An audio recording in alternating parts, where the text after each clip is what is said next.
침몰하던 미국의 자동차 산업을 다시 끌어올리는데 결정적인 역할을 하게 된 테슬라. 테슬라는 2021년 상반기에만 39만 6천 대의 전기차를 팔았는데 이 수치는 1년 전 같은 기간보다 2배 이상 늘어난 수치입니다. 테슬라가 만든 자동차가 유명해진 이유는 세계 최초 전기차 상용화에 성공했다는 이유와 더불어 가장 뛰어난 자율주행 기능을 갖추고 있기 때문입니다. 오토파일럿이라 불리는 테슬라의 자율주행 기술은 자동 차선 변경과 고속도로 자율주행은 물론 자동으로 주차를 한다거나 스마트폰으로 호출한 위치로 자동차가 이동하는 스마트 호출, 심지어 신호등과 표지판을 인식하는 것도 가능합니다. 하지만 오토파일럿은 아직 완전한 자율주행 기술이 아닐 뿐더러 인명사고가 잇따라 발생하면서 미국 고속도로교통안전국의 조사가 시작된 상황입니다. 최악의 경우에는 사용 중지 명령이 내려질 수도 있다는 이야기까지 나오고 있습니다. 차량 자율주행 기술은 한눈을 파는 등의 사소한 부주의나 졸음과 같은 필연적 위험으로부터 운전자와 승객을 보호할 수 있는 기술입니다. 돌발 상황이 발생할 경우 차를 안전하게 멈춰 세우거나 위험을 회피할 수 있는 확실한 기술을 만들어내야만 하는데요. 그런데 이번에 우리나라 기업이 자율주행 자동차보다 더 어려운 선박의 자율주행 과정에서 돌발 상황이 생길 경우 스스로 위험을 피할 수 있는 기술을 세계 최초로 선보였습니다. 자동차와는 비교할 수 없을 만큼 많은 사람이나 물건을 싣고 다니는 선박의 특성상 해양사고는 단 한 번만 일어나도 천문학적 수준의 피해 규모가 발생할 수밖에 없습니다. 게다가 육지처럼 통신망을 쉽게 활용할 수 없는 바다에서 자율주행 선박을 만드는 것도 어려운 판국에 돌발 상황에 대처하는 기술을 검증하기란 여간 힘든 일이 아닌데요. 왜냐하면 위험을 인지해도 땅에서 움직이는 자동차처럼 신속하게 반응할 수 없기 때문입니다. 운전자가 위험을 인지하고 브레이크를 이용해서 차를 완전히 멈춰 세우는 데까지는 일정한 거리가 필요합니다. 이것을 제동거리라고 부르는데요. 시속 100km로 달리는 자동차의 경우 100m가량의 제동거리가 발생하는 것으로 알려져 있습니다. 움직이는 배를 멈춰 세우는 데 필요한 거리는 전진거리라는 표현을 사용합니다. 배는 물 위를 떠다니기 때문에 마찰을 이용한 브레이크가 있을 수 없습니다. 대신 엔진을 역회전시켜서 진행 방향과 반대편의 추진력을 발생시켜 배를 멈춰 세워야 하는데요. 이 방법은 엔진에 큰 무리를 주기 때문에 실제 사용되는 경우는 극히 드물다고 합니다.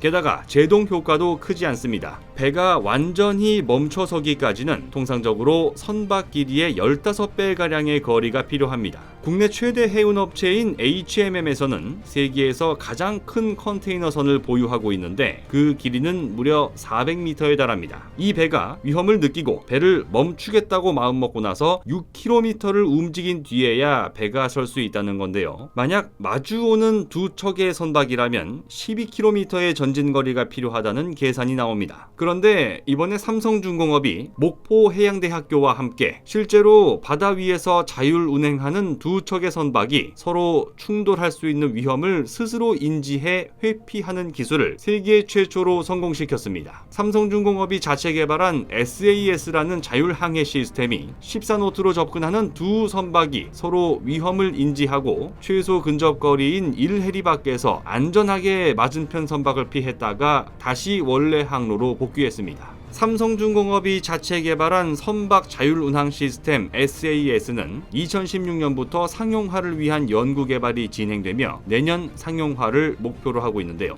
돌발 상황에도 스스로 대처할 수 있는 안전한 자율항해 시스템을 개발함으로써 세계 최고 해양 강국이라는 대한민국의 명성이 다시 한번 세계에 알려지는 계기가 될 것으로 기대됩니다. 삼성중공업 김현조 선박해양연구센터장은 보도자료를 통해 실제 바다 위에서 자율운항 선박이 상대 자율운항 선박의 움직임까지 복합적으로 분석해 스스로 충돌 상황을 해결한 세계 최초의 대형 실선 자율운항 기술 시연으로 평가하며 SAS가 향후 자율운항 선박의 메인 항해 장비로서 승격 가능성이 높음을 보여준 것이라고 전했는데요. 2007년 12월 대한민국 서해 바다를 죽음의 바다로 만들었던 사건이 있습니다. 삼성중공업의 크레인선이 지나가던 유조선을 들이받으며 1만 톤 이상의 원유가 흘러나와 충청남도 태안 앞바다를 검게 물들인 겁니다. 삼성중공업은 3천억 원 넘는 지역발전기금을 출연했지만 기적을 만들어낸 것은 대한민국 국민이었습니다. 삼성의 안전불감증이 만든 초대형 해양 참사를 해결하기 위해 123만 명의 자원봉사자가 태안 바닷가를 찾아온 겁니다. 당초 20년 이상 걸릴 것이라는 태안 생태계 복원은 그 절반인 10년 만에 이루어지며 세계를 깜짝 놀라게 만들었습니다. 그리고 이번에 삼성중공업이 선보인 세계 최초 자율운항 선박 충돌 회피 실험은 2007년과 같은 대형 참사가 벌어지는 것을 막는데 커다란 기여를 하게 될 것으로 기대됩니다. 바다는 조류, 바람, 태풍 등 자동차 도로와는 비교할 수 없는 수많은 변수들로 가득한 위험한 곳입니다. 아무쪼록 한국 기업이 만든 자율항해 기술이 가장 안전하고 가장 정확한 세계 표준으로 자리 잡을 수 있게 되기를 바랍니다. 곧 새로운 내용으로 다시 찾아뵙겠습니다.